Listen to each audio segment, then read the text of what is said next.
It's your boy JK, and today we're going to be talking about the Annabelle doll. In the quiet city of Monroe, in the Paranormal Research Center, is the original Annabelle doll.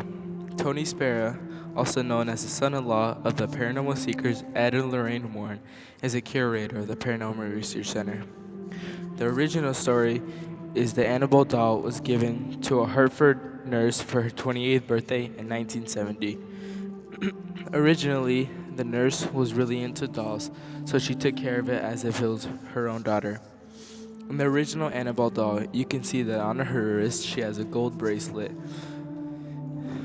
After a few days with the doll, the nurse noticed weird things happening.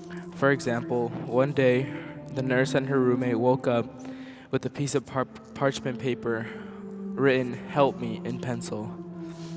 Obviously, the nurse and the roommate thought that somebody was going in and out of the apartment, so they set traps such as tape on doors and putting floor mats on certain places. When they got back, they noticed that nothing had been moved and no doors had been opened.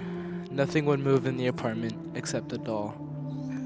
Lou, the nurse's fiance, had a dream of being choked by the doll and woke up one night with the doll on top of him and threw the doll across the room.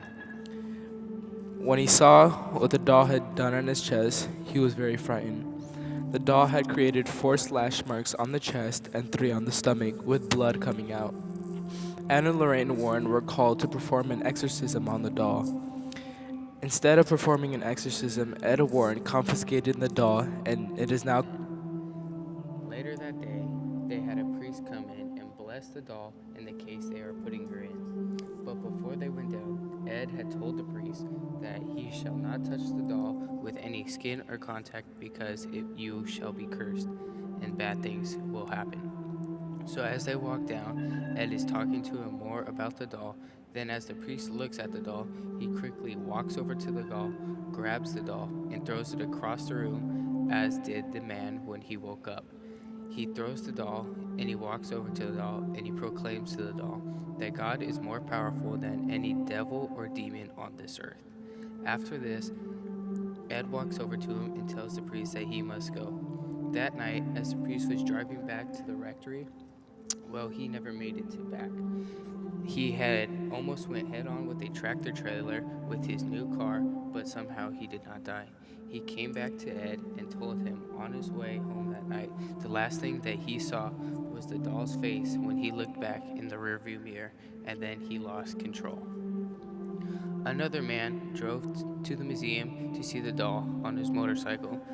When he got there, he runs up to the glass and starts banging on the glass, tapping the glass, and says to the doll, "You are fake, and if you can put scratches on any man's chest, do it to me right now." And then Ed walks over to him and tells him he must go. He will not accept that here.